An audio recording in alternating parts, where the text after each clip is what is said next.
Felice, bonjour. On voit dans la sélection que Isaac est dedans, donc on imagine que tu estimes qu'il est à 100%. À l'inverse, Parfait est blessé. Ça veut dire que finalement c'était un peu plus que des crampes la semaine passée, ou bien c'est... Oui, à la sortie du match, on pensait que c'était des crampes. Il n'y a rien de grave, mais il n'est pas à 100% pour être prêt pour demain.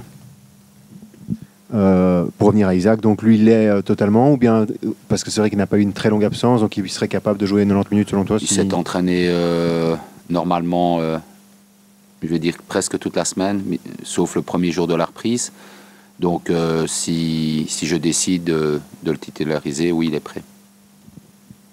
Dans quel état d'esprit tu as senti le groupe? C'est une question qui revient souvent. Tu dis souvent aussi que les semaines se passent bien. Et que en fin de chaque semaine avant le match, tu as le sentiment que c'est la bonne cette fois? Est-ce que oui, quelque chose te le fait dire encore un peu plus? J'ai le même sentiment de semaine en semaine. C'est que les gars sont réceptifs. C'est que les gars se remettent en question par rapport au match précédent, par rapport à la manière dont on a joué, où on est plus ou moins satisfait sans être hyper heureux, parce que derrière, il n'y a pas de points, bien évidemment, mais on sait qu'il y a eu des bonnes choses. En même temps, voilà, on est conscient des erreurs qu'on a commises pour prendre les 3 buts. Donc on essaie de corriger tout ça et d'avancer. Il n'y a pas d'autre choix.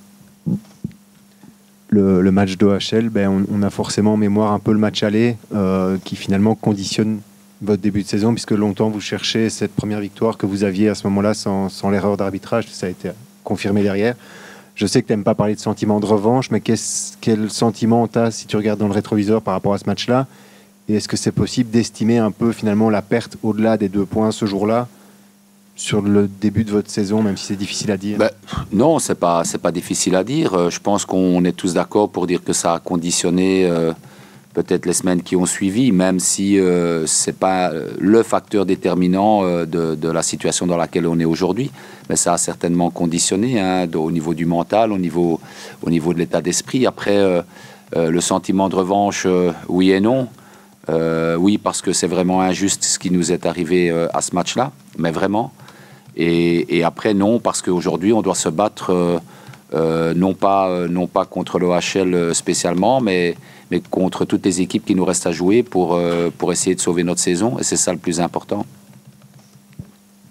C'est une question qu'on avait déjà un peu posée avant Courtrai, mais vu qu'il y a ce soir Westerlo au Standard, que demain vous allez à OHL, est-ce que tu as le sentiment par rapport aux écarts, et forcément avec une des 2 équipes qui prend des points aujourd'hui, le sentiment que c'est peut-être le match clé ici qui peut définir la suite de la saison? C'est ce qu'on se dit toute la semaine. Le match à Courtrai était le match clé. Le match d'Anderlecht, je pense que c'était un bon moment pour le gagner. Avec un peu plus peut-être d'expérience et de focus, on aurait pu prendre des points. Et aujourd'hui, oui, plus on avance dans la saison, moins de matchs il reste. Et chaque match sera un match clé. Et notamment, évidemment, celui de demain qui est vraiment le concurrent direct à l'heure d'aujourd'hui. À quel genre de match tu t'attends? OHL n'a pas eu énormément le ballon à Westerlo il y a 2 semaines. Ça ne les a pas empêchés de marquer 3 buts. Ils ont été battus au Standard la semaine dernière. Voilà. Quel genre d'équipe tu t'attends à affronter? Tout d'abord, pour en revenir avec notre premier match de la saison contre Louvain, je trouve que cette équipe n'est plus la même. C'est une équipe qui peut-être n'a pas beaucoup la possession du ballon, qui aime jouer sur les transitions, mais ils ont aussi de la qualité individuelle. Ils ont l'un ou l'autre joueur qui est présent pour le moment, qui n'y était pas quand on les a joués au match aller. Effectivement, gagner à Westerlo 0-3, c'est une performance. Et voilà, on s'attend évidemment chez eux à un match difficile, puisqu'ils vont être dans le même état d'esprit que nous, faire la guerre pour pouvoir se sortir de ce mauvais pas. Bonjour Felice. Comment va Adem qui est blessé depuis 2-3 semaines? Adem va de mieux en mieux. Il travaille, il fait ses soins, il fait sa rééducation. Donc on espère le revoir dans le groupe le plus vite possible. On a vu aussi que par rapport au match précédent, il y a Nadir, Roméo et Morioka, il me semble, qui ne sont pas disponibles demain. Comment on peut expliquer ces blessures? Est-ce que c'est grave ou c'est juste des coups cette semaine à l'entraînement? Alors Rio ne l'était déjà pas contre Anderlecht, si je ne me trompe. Donc il soigne Il a une inflammation au niveau sciatique, donc voilà, il soigne son inflammation. Roméo s'est fait une entorse hier légère à l'entraînement, ce qui ne devait pas l'écarter pendant longtemps, mais pas prêt pour demain.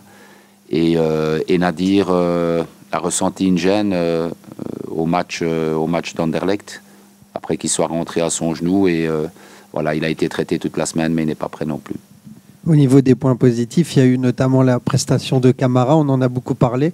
On a moins parlé de la prestation de Petris, qui a aussi pourtant été bon contre Anderlecht. Ça t'ajoute aussi des difficultés aussi pour le choix avec Rogelj, qui a été fiable à droite depuis le début de la saison, et Petris. Je n'ai pas, très honnêtement, je ne suis pas dans l'état d'esprit d'être en difficulté de faire des choix, parce qu'on est dans une situation où je pense presque tout le monde, ou presque tout le monde a eu sa chance. Et voilà, aujourd'hui, il n'y a pas à discuter sur les choix, en tout cas au niveau des joueurs. C'est trouver les meilleures solutions possibles pour prendre des points. Maintenant, c'est vrai qu'il y a une certaine concurrence qui s'est installée en plus avec Jérémy. Et Zan n'a pas spécialement démérité sur la longueur de la saison, si on parle de ce poste-là. Etienne, on en est très content, mais il faut rester très calme, parce qu'il y a déjà eu beaucoup de choses qui ont été dites à son sujet, et à juste titre. Mais il ne faut certainement pas s'enflammer, parce que c'est un jeune joueur et il a une énorme marge de progression, donc on veut rester très calme et très serein avec lui. On en parle forcément avant chaque déplacement, parce que avec votre parcours à domicile, vous êtes la 8e meilleure équipe en Belgique, donc forcément c'est à cause de vos résultats à l'extérieur où vous êtes confronté à la lutte pour le maintien. Est-ce que toi tu arrives à comprendre ces difficultés à l'extérieur, et comment on peut les expliquer ? Ben, d'une part, quand tu joues un adversaire à domicile et quand tu joues un adversaire en déplacement, en général, je dis bien en général, pas à chaque fois, mais l'adversaire aborde le match d'une manière différente. Et dans la longueur du match aussi, peut-être que c'est une explication. Après, vous donnez des explications précises. On essaye de ne pas être plus défensif en déplacement, plus offensif à la maison. On essaie de garder nos valeurs, nos automatismes, que ce soit à la maison ou en déplacement. Donc voilà, c'est quelque chose qui arrive très rarement dans une saison, qu'une équipe ne prenne pas de points en déplacement. Après, on dit toujours que moins on prend de points en déplacement, plus la victoire s'approche. Donc j'espère que cette victoire, elle sera là pour demain. Est-ce que pour toi, c'est devenu un blocage mental pour tes joueurs ? Non. Pas spécialement, je ne pense pas, très honnêtement, on n'en parle pas plus que ça. Parce que quand on met trop en évidence un élément qui peut sembler, ou qui est négatif, plus on le met en évidence, plus on en parle, plus ça peut vraiment exactement provoquer des blocages, comme tu dis. Donc on essaye de libérer les esprits et de jouer comme si on était à la maison en déplacement. Et on sait qu'à Charleroi, il y a un coach mental. Est-ce qu'il est intervenu déjà sur ça cette semaine pour essayer de comprendre, ou pas du tout ? Le coach mental intervient, je pense que quand c'est nécessaire, surtout sur les individus. Et l'individu, pour améliorer ses performances mentales, son approche par rapport au match, et sans doute qu'ils ont des conversations là-dessus. Je pense que il faut garder aussi le secret à certains moments de ce qu'ils se disent entre eux, parce que c'est ça finalement le boulot d'un coach mental, puisque le joueur évacue certainement beaucoup plus ou se libère beaucoup plus dans une conversation avec un coach mental. Donc ces sujets-là sont certainement abordés.